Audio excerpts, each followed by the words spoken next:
एळमो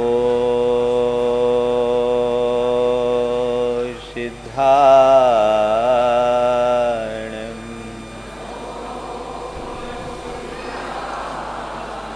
एळमो आयरियाणम्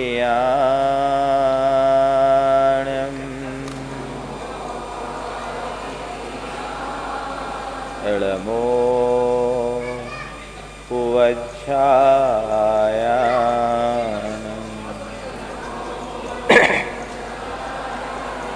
एळमो लोये सवशाहुनम्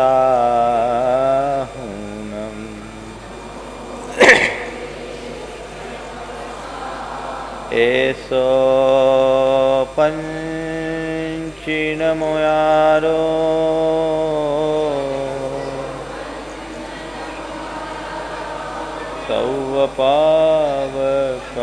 सौवपावपनाशनो मंगलालं च सवेशिम् पढ़ेमं होई मंगलम। जय बोलो देवादिदेव एकहज़ार श्री भगवान महावीर स्वामी की, अहिंसा परमो धर्म की, परम पूज्य आचार्य गुरुवर श्री विद्यासागर जी महाराज की पंच कल्याणक प्रतिष्ठा महोत्सव की।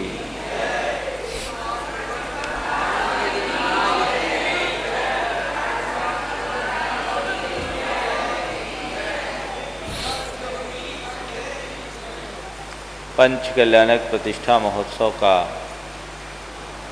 ये प्रारंभिक दिन हम सब भगवान का पंच कल्याणक प्रतिष्ठा महोत्सव मनाने जा रहे हैं। आज ज़्यादा कुछ कहने का समय नहीं है, पर 4 बातें मैं आप सबसे कहना चाहता हूँ। पंच कल्याणक क्यों, क्या पंच कल्याणक क्यों, पंच कल्याणक कब और पंच कल्याणक कैसे। ये 4 महत्वपूर्ण प्रश्नों पर हमें विचार करना चाहिए। जब कभी भी पंच कल्याणक की चर्चा हम सबके सामने आती है तो हम लोग यही सोचते हैं कि एक मेला हो रहा। निश्चित पंच कल्याणक में मेला होता है, पर पंच कल्याणक मेला नहीं है, संसार के झमेला को मिटाने का एक माध्यम है। भगवान का ये पंच कल्याणक जैन परंपरा का एक श्रेष्ठतम महद अनुष्ठान है।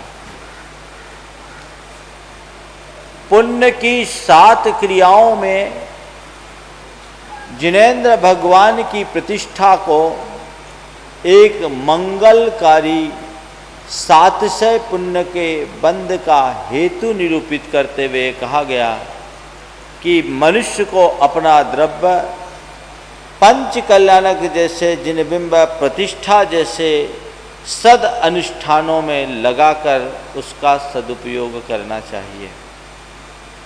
ये पंच कल्याणक के विषय में जब हम लोग सुनते हैं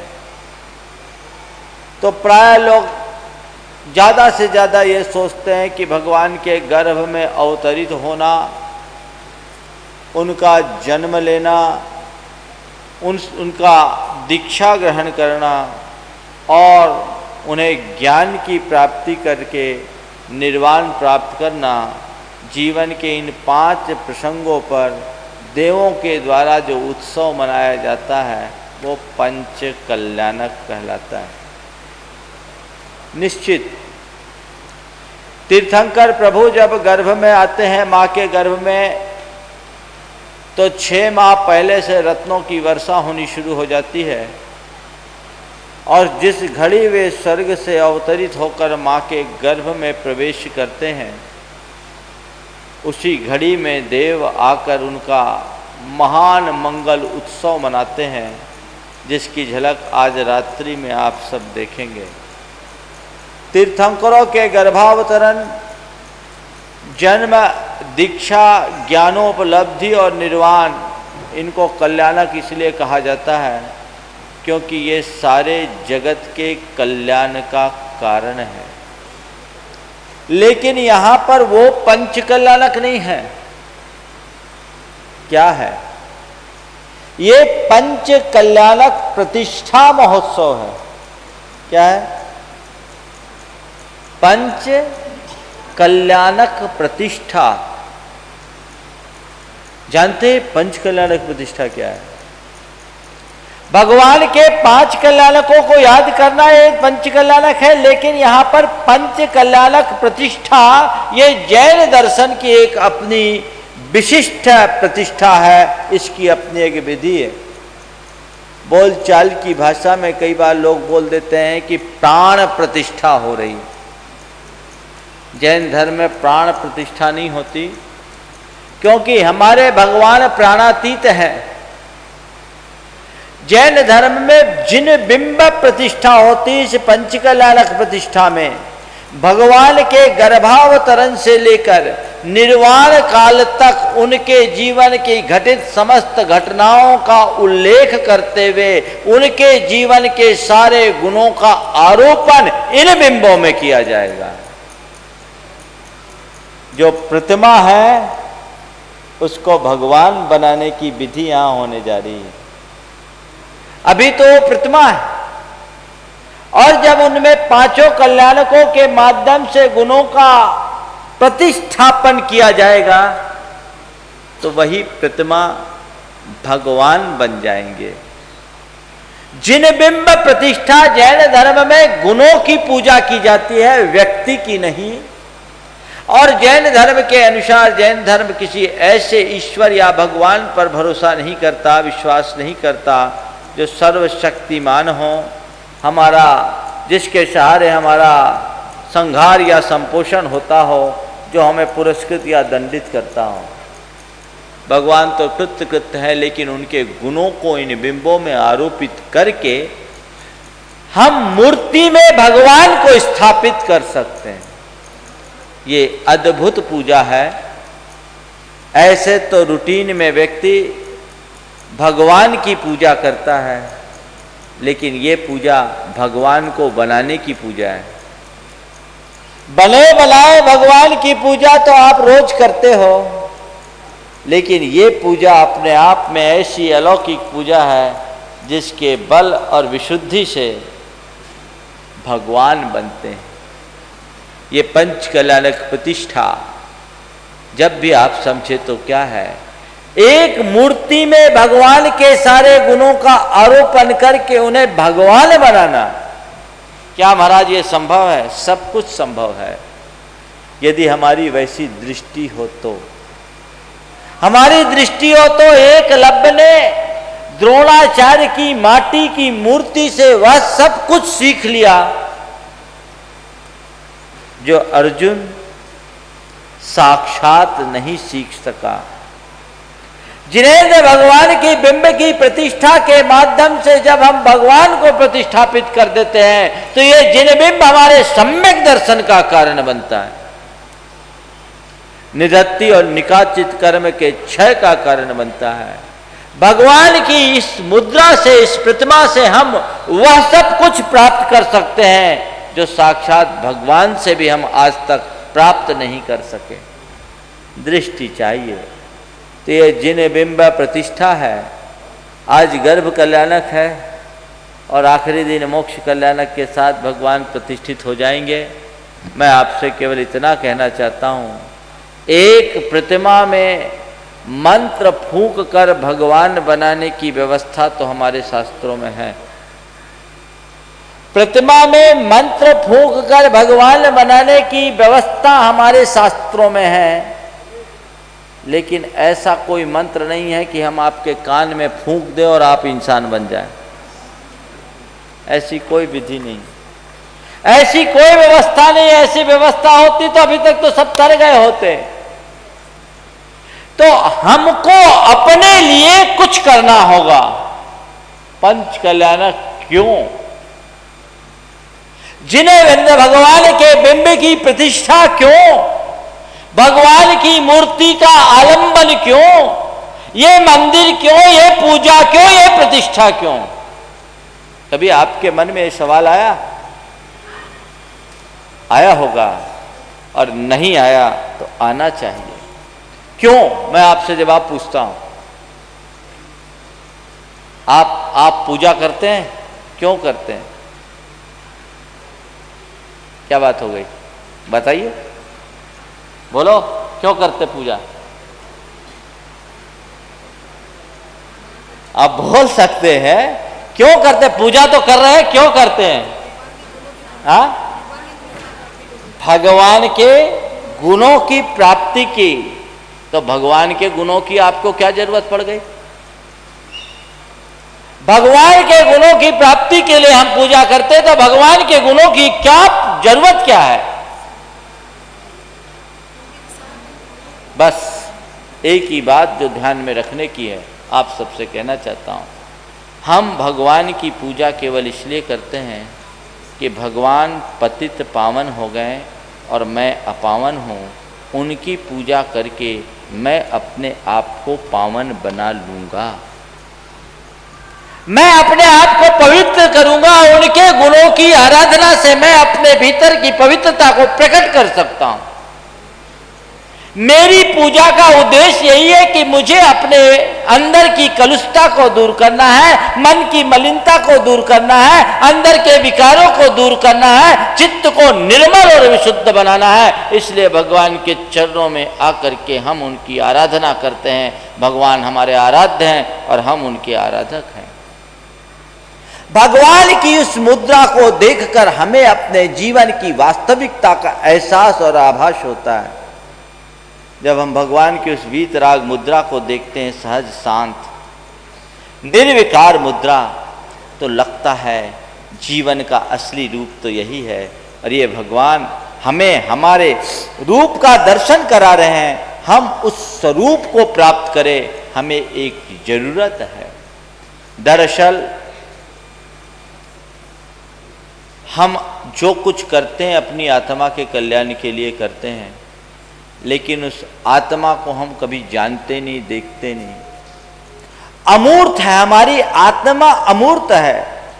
उस अमूर्त तत्व के पहचान के लिए हमें किसी मूर्त आलंबन की जरूरत होती। हम क्या हैं हमको पता ही नहीं, मैं कौन हूं हमें पता ही नहीं, मेरा क्या है हमें पता ही नहीं, क्योंकि जो मेरे भीतर का तत्व है अमूर्त है। उस अमूर्त तत्व को पहचान नहीं सकते, दिखता नहीं। जो छूने में नहीं आता, चखने में नहीं आता, देखने में नहीं आता, उसको हम कैसे पहचानें? तो उस अमूर्त तत्व की पहचान के लिए हमें बाहर में एक मूर्त आलम्बन गढ़ना पड़ा, जो भगवान की मूर्त के रूप में, जो हमें बताती है कि बस यही तेरे भीतर का रूप है। उस भगवान के बाह्य रूप से हमने अपने अंतस के स्वरूप को जाना। इस मूर्त से अमूर्त प्रेरणा ग्रहण करने के लिए हमने भगवान का आलंबन लिया। और इसीलिए जब हमें भगवान का आलंबन चाहिए तो बिंब की प्रतिष्ठा तो करनी होगी। पंच कल्याणक केवल इसीलिए किया जाता है, भगवान की प्रतिष्ठा केवल इसीलिए की जाती है कि भगवान की इस प्रतिष्ठा के माध्यम से हम अपने गुणों की विशुद्धि को प्राप्त कर सके, अपने स्वरूप को जान सके। और ये परंपरा आज की नहीं, बहुत पुरातन है, बहुत पुरातन है। हमारे शास्त्रों में ऐसा उल्लेख आता है कि जब कर्म भूमि की प्रस्थापना होती है, जब से मानव सभ्यता का विकास हुआ, तब से भगवान की पूजा आराधना की परंपरा चली। अयोध्या नगरी की रचना होते ही इंद्र के द्वारा उसके ईशान कोण में एक भगवान का जिनालय स्थापित किया जाता है। देवलोक में इंद्र भी और सारे देवगण भी भगवान की पूजा आराधना करते हैं, और उसके बाद मनुष्यों के द्वारा भी भगवान की प्रतिमा की प्रतिष्ठा करके मंदिर बनाया जाता है, जिनालय बनाया जाता है। इसका उल्लेख बहुत पुराने समय से हम सबको मिलता है, जहां जाकर हम अपने भावों की विशुद्धि को अभिव्यक्त कर सके और अपने जीवन में पवित्रता को प्राप्त कर सके। भगवान ऋषभदेव के काल में उनके दीक्षित होने से पूर्व भी जिनालय था। ये युग युगांतरों की परंपरा है, क्योंकि इनके बिना हम अपना धर्म ध्यान नहीं कर सकते, और इसी का ये परिणाम है कि इस परंपरा का अनुसरण करते हुए हमारे श्रावक लोग जहाँ भी खुद रहे भगवान का मंदिर जरूर बनाए। अब मंदिर बनाए हैं तो भगवान को प्रतिष्ठा करना है, मंदिर बनाए तो पंचकल्याणक तो करना ही होगा। तो इस पंचकल्याणक प्रतिष्ठा विधि की एक व्यवस्था विकसित हुई और पंचकल्याणक किया जाने लगा। इस बार आप लोगों को निमित्त मिला है जोखा के मंदिर का। जोखा में मंदिर बना, अब उसकी प्रतिष्ठा होनी, आपको अवसर मिला और ये प्रतिष्ठा यहां संपन्न हो रही। जब मंदिर बनता है तभी पंचकल्याणक होता है, और ये मंदिर बनने का योग बना।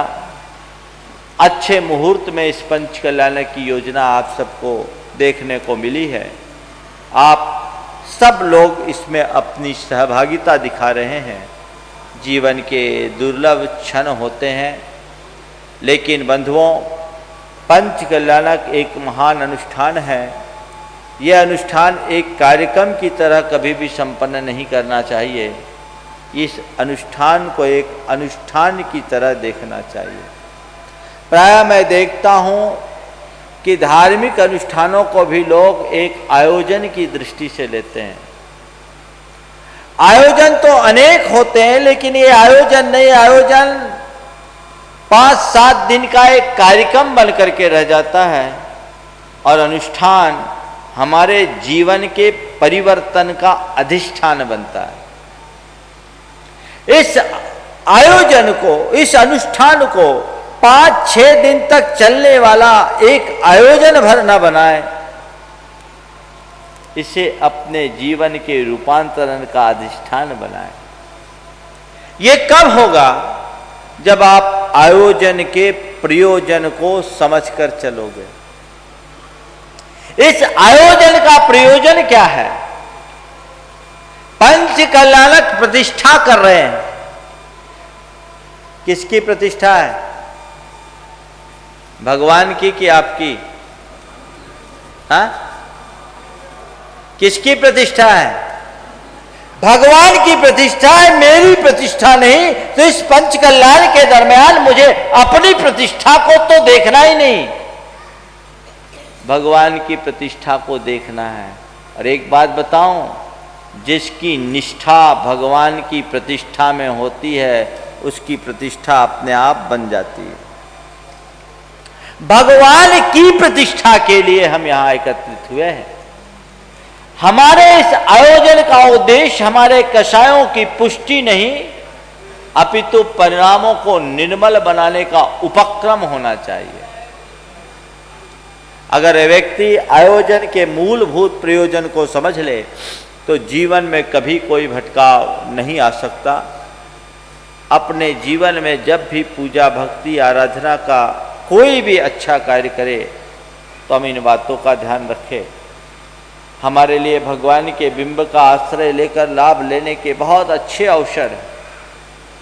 हम जिन बिंब के माध्यम से बहुत कुछ प्राप्त कर सकते हैं, और जैसा अभी मैंने बोला, बहुत पुरातन काल से ये परंपरा चली।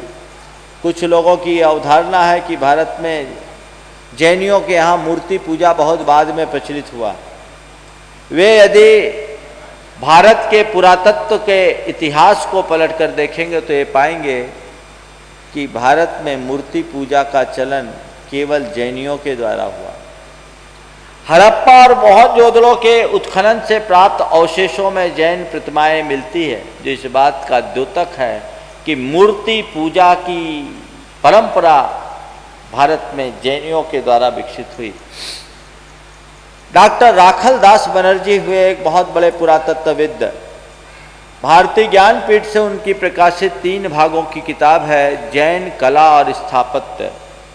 उसमें उन्होंने इस बात को बहुत बखूबी ढंग से लिखा कि भारत में मूर्ति पूजा का चलन जैन धर्म के माध्यम से हुआ। ये हमारी एक बहुत पुरानी परंपरा है।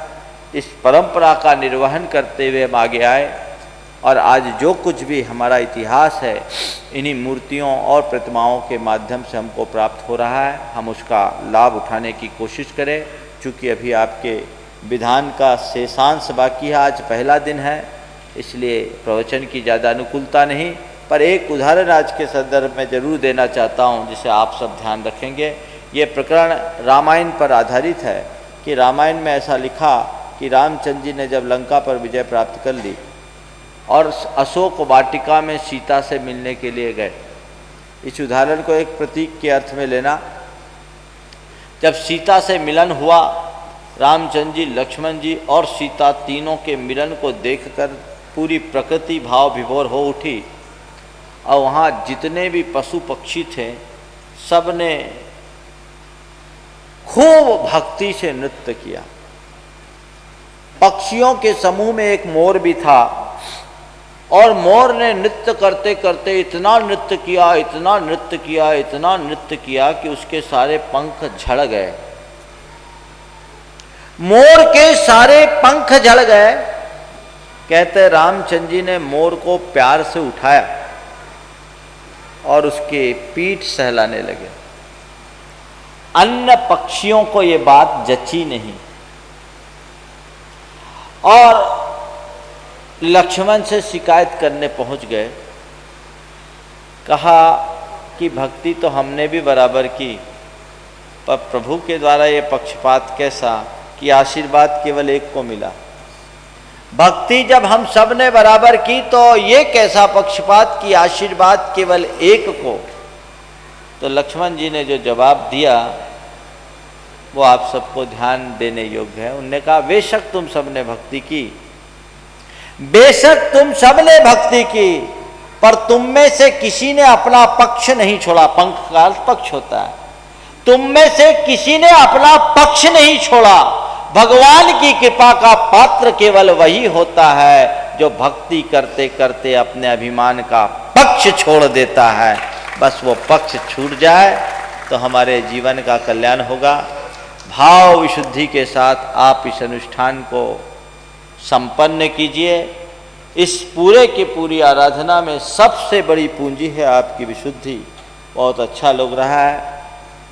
प्रकृति की प्रतिकूल स्थिति में भी आप सब लोग पूर्ण उत्साह के साथ इस अनुष्ठान में शामिल हुए हैं। अब और बाकी बातों को गौन करके अपने आप को भगवान से जोड़ने का प्रयास कीजिए। अपनी विशुद्धि की अभिवृद्धि करने की कोशिश कीजिए। आपकी विशुद्धि जितनी बढ़ेगी और भगवान के साथ आपका जितना गहरा जुड़ाव होगा, ये अनुष्ठान उतने ही अच्छे तरीके से संपन्न होगा। सबके मन में ये विशुद्धि बढ़े, आनंद उल्लास आए।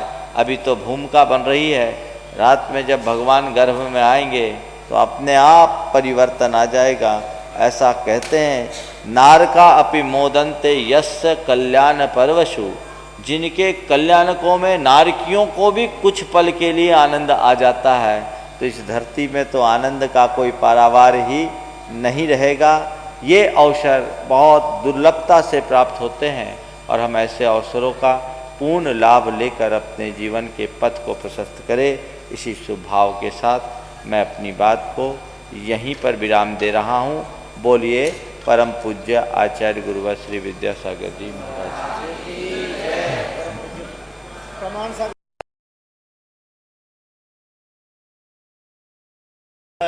गुरुवर जिनके भी प्रश्न हो, धर्म और जीवन व्यवहार से जुड़े हो, सैद्धांतिक प्रश्नों का भी यह सत्र नहीं है।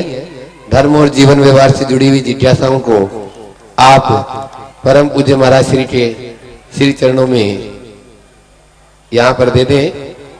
महाराज श्री द्वारा उसका सटीक समाधान आपको प्राप्त होगा।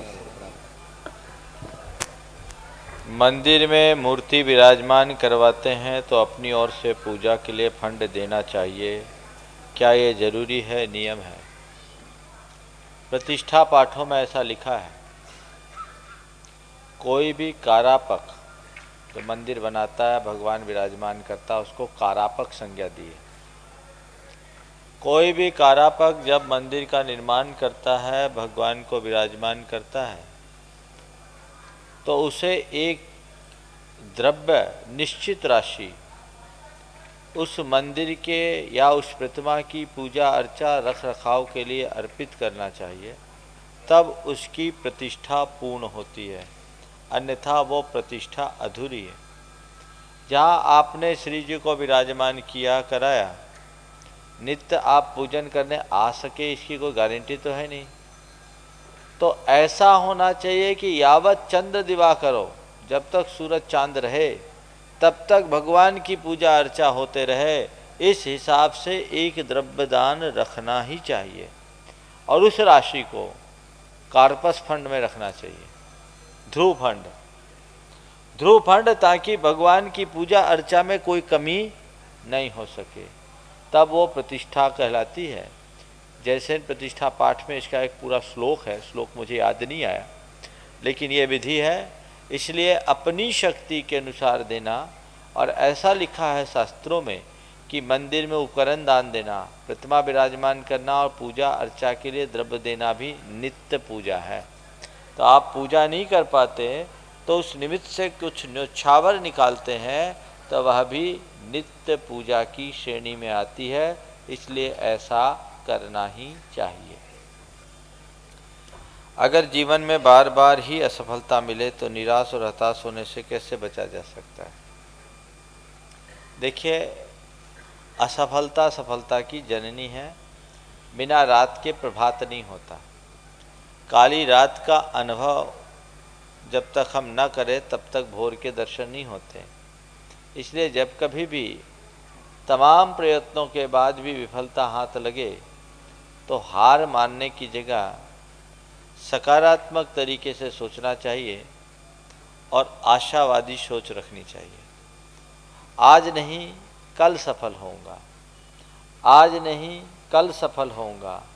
ऐसा नहीं है कि कोई व्यक्ति विफल होता है तो हमेशा विफल ही होते रहे। मैं ऐसे अनेक लोगों को जानता हूँ जिन्होंने अपने जीवन में कई बड़ी विफलताएं पाई, लेकिन हिम्मत रखे, सकारात्मक सोचते चले और उस विफलता के दौर में ही उनने सफलता पाई। अभी एक हफ्ता पहले भागचंद पहाड़िया ने अपने पिताजी के बारे में मुझे बताया।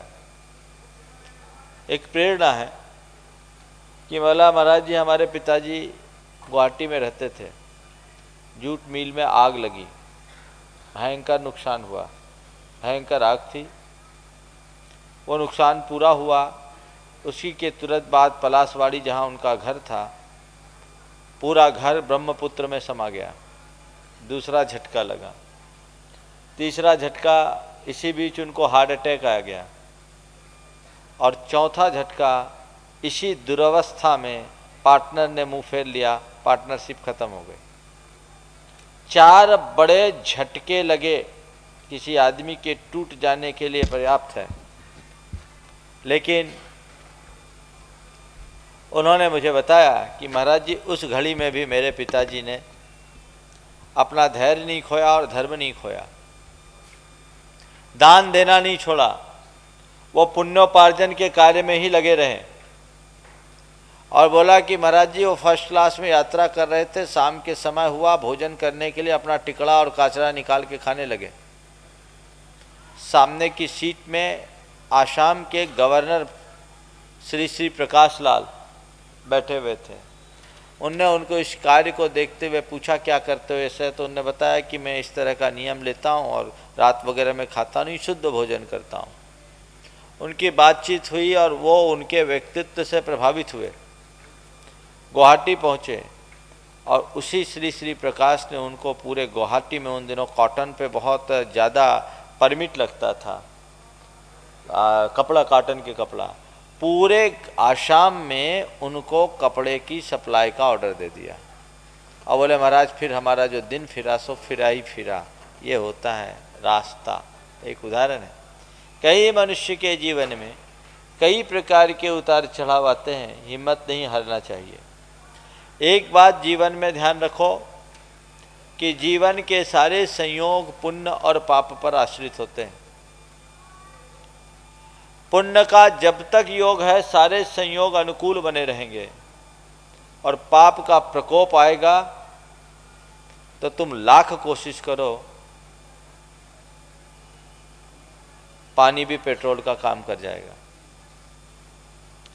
द्वारिका को बसाने वाले श्री कृष्ण ने द्वारिका की आग बुझाने के लिए समुद्र का पानी मोड़ दिया, लेकिन उस पानी ने भी पेट्रोल का काम किया। तो पापोदय में कोई निमित्त काम नहीं करता, और पुण्योदय कभी स्थायी नहीं रहता। इसलिए पुण्य का अभिमान मत करो और पाप में धैर्य मत खो। कितनी भी विफलताएं मानो अभी मेरा पापोदय है, उस घड़ी में पुण्योपार्जन के कार्य करो, अच्छे से अच्छा कार्य करने की कोशिश करो, और उस पुण्योपार्जन का परिणाम ऐसा आएगा कि आज नहीं कल तुम सफल हो जाओगे। अपने लक्ष्य के प्रति समर्पित रहो, अपना प्रयास जारी रखो, लेकिन आंतरिक पुरुषार्थ कमजोर मत होने दो। मैं एक ऐसे व्यक्ति को जानता हूं जिन्होंने मूलतः दिगंबर नहीं श्वेतांबर जैन थे, और उनके समधी ने मुझे उनके बारे में बताया, नाम नहीं बता रहा हूं, कि एक सज्जन अति धनाढ्य है और एक साधु का पूरा चातुर्मास उन्होंने अपने द्रव्य से कराया। करोड़ों रुपया का खर्चा किया उनने, और संयोग ऐसा आया, समय फिरा, करोड़ों का दान देने में समर्थ व्यक्ति 11,000 रुपये की राशि देने में भी असमर्थ हो गया। समय है, पलटा खाता है। उन्होंने उस घड़ी क्या किया, केवल एक ही नियम पाला। उनके गांव में 7 मंदिर थे, प्रतिदिन बदल बदल कर मंदिर में अभिषेक पूजन करना, और जब तक 7 मंदिर के दर्शन नहीं कर लूं तब तक मुंह में पानी नहीं डालना। ये नियम उनने बना लिया कि मेरे पाप का उदय है, जिनेंद्र भगवान की पूजा से ये पाप साफ होगा। और वो व्यक्ति लगभग 6 महीने तक ऐसा करता रहा। सारा कारोबार बंद कर दिया क्योंकि कुछ रास्ता ही नहीं था, सब बिजनेस ठप हो गया था। और 6 महीने की अवधि में उनकी चीज़ें बदली, और ऐसी बदली कि जो रुपया रुका हुआ था वो आ गया। उनकी प्रॉपर्टी बॉम्बे में, नासिक में, और एक जगह और महाराष्ट्र में, कहीं 3 जगह बड़ी बड़ी प्रॉपर्टीज थी जो बेचना चाह रहे थे, बिक नहीं रही थी, कुछ में लिटिगेशंस थे, सब एक साथ सलट गए। और सलटने के बाद आदमी फिर पहले से अच्छी स्थिति में खड़ा हो गया। तो जीवन में सदैव एक बात ध्यान रखो, हार भी जाओ मगर हिम्मत नहीं हारो, और विपत्ति के घड़ी में धैर्य रखो, और धर्म ध्यान को भूलो मत। नीतिकार कहते विपत्ति धैर्य मथाभ्युदये क्षमा। विपत्ति में धीरज मत खोना, और संपत्ति में बौराना मत। मनुष्य यही 2 जगह गलती करता है, विपत्ति में अधीर हो उठता है और संपत्ति में बौरा जाता है। ये दीनता और अभिमान को उत्पन्न करने वाले दुर्बलताएं हैं। जब तक ऐसी दुर्बलताएं हावी होगी, जीवन कभी सफल नहीं हो सकता। कर्म के सिद्धांत पर श्रद्धा करो, संयोगों की नश्वरता का विचार करो कि चलो सब एक दिन छूट जाने वाला है। आशावादी बनो और हर चीज़ को सकारात्मक तरीके से देखने की चेष्टा करो। आपके जीवन में कभी असफलता आपको परेशान नहीं कर देगी।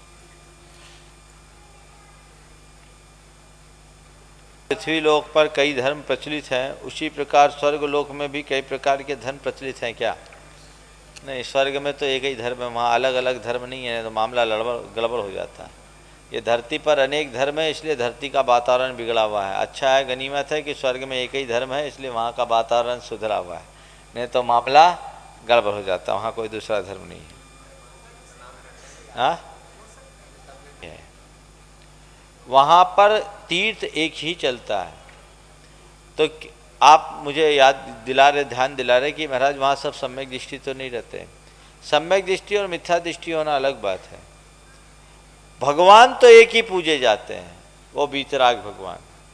सम्यक दृष्टि उन्हें बीतराग मान करके पूछता है और मिथ्या दृष्टि उन्हें कुल देवता मान करके पूछता है। वो उनके दृष्टिकोण का अंतर है, पर भगवान तो सब एक ही होते हैं। इसी प्रकार विदेह में भी अन्य तीर्थों का प्रवर्तन नहीं होता। वहाँ मिथ्या दृष्टि जीव मिलेंगे, लेकिन कुलिंग नहीं मिलेंगे, कुतीर्थ नहीं मिलेंगे, कुधर्म नहीं मिलेंगे।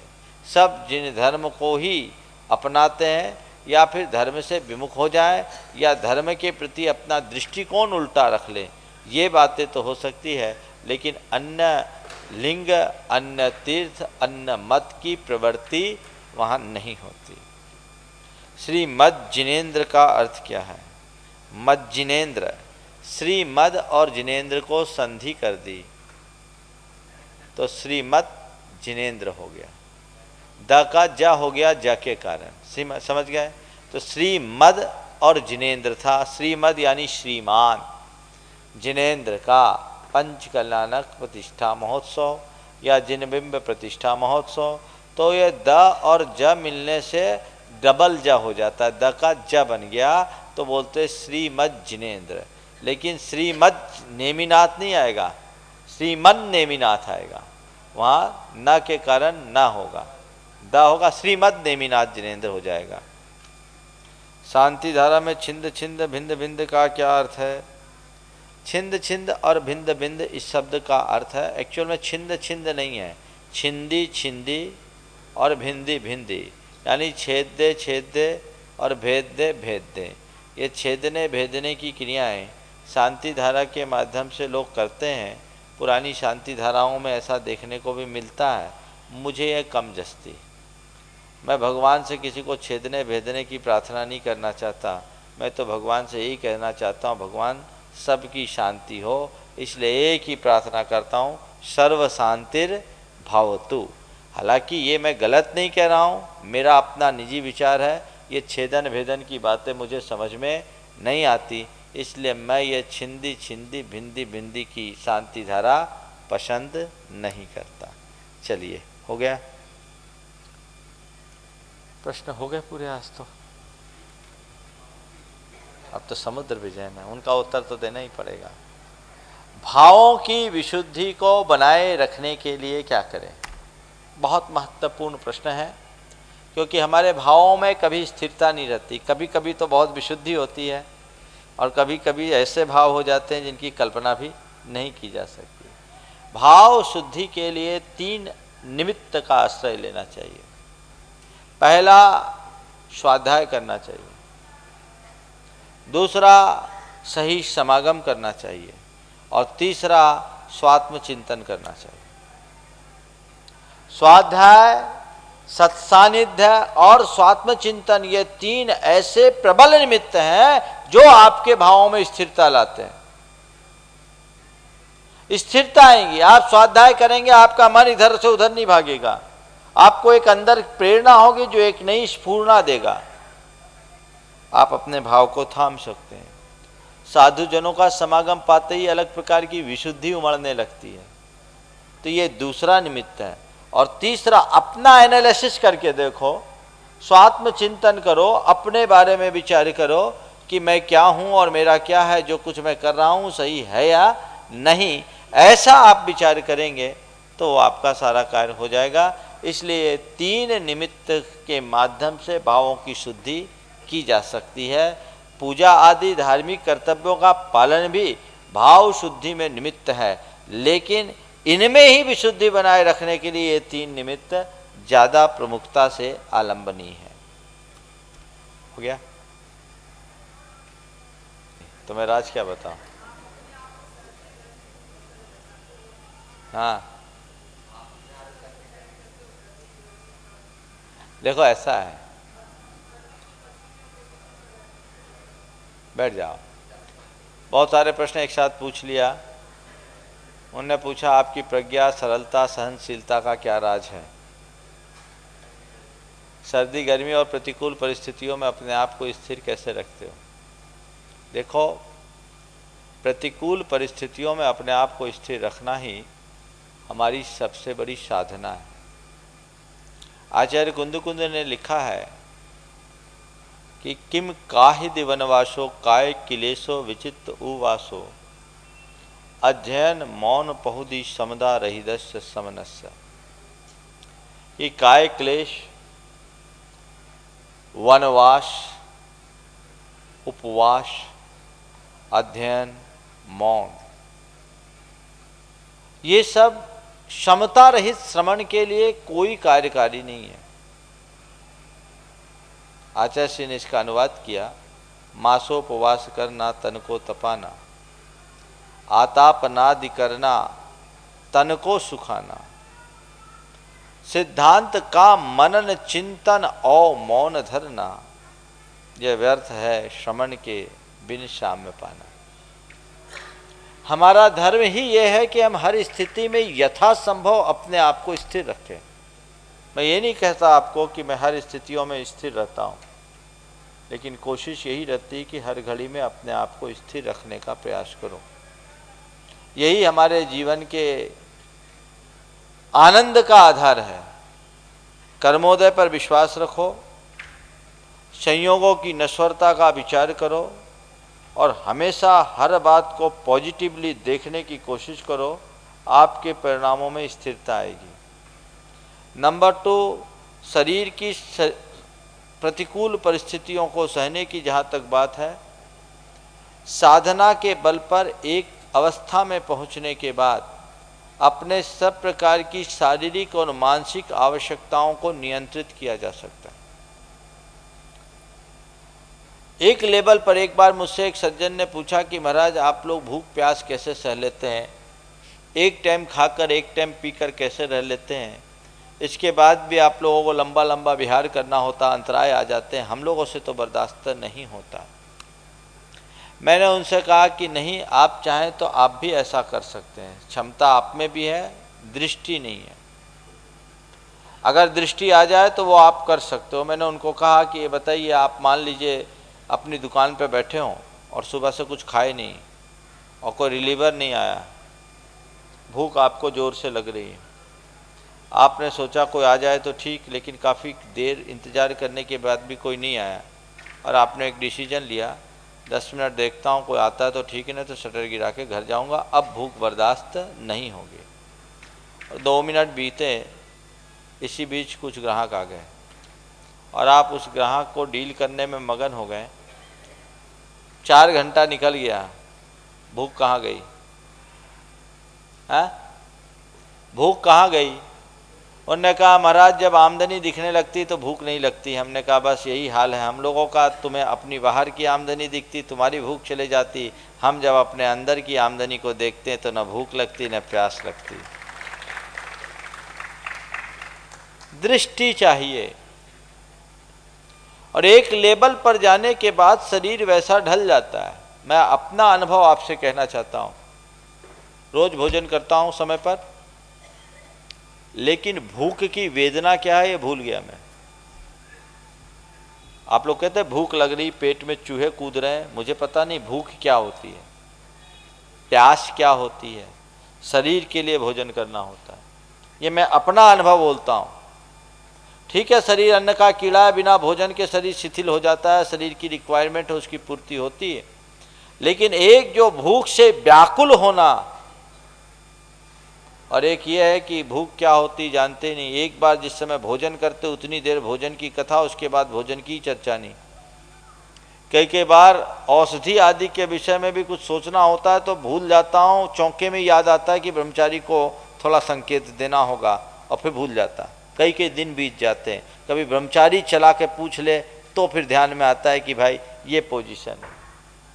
तो ये एक लेवल पर जाने के बाद ये सब कुछ किया जा सकता है। शारीरिक आवश्यकताओं को और मानसिक आवश्यकताओं को रिड्यूस किया जा सकता है, इसी का नाम साधना है। इसलिए असंभव कुछ नहीं, आप भी चाहें तो कर सकते हैं। इस पूरे प्रश्न के लिए 4 पंक्तियां देना चाहता हूं। आप हर मंजिल को मुश्किल समझते हो और हम हर मुश्किल को मंजिल समझते हैं। तुम हर मंजिल को मुश्किल समझते हो और हम हर मुश्किल को मंजिल समझते हैं। बड़ा फ़र्क है हमारे तुम्हारे नज़रिए में। तुम दिल को दर्द और हम दर्द को दिल समझते हैं। चलिए, समय आप सबका हो गया है, आगे की भी क्रियाएं संपन्न करनी है। आज समुद्र विजय का दरबार भी लगना है, आगे के कार्यक्रम है, इसलिए मैं यहीं पर विराम ले रहा हूँ। आगे की कार्यवाही फौरन शुरू करें।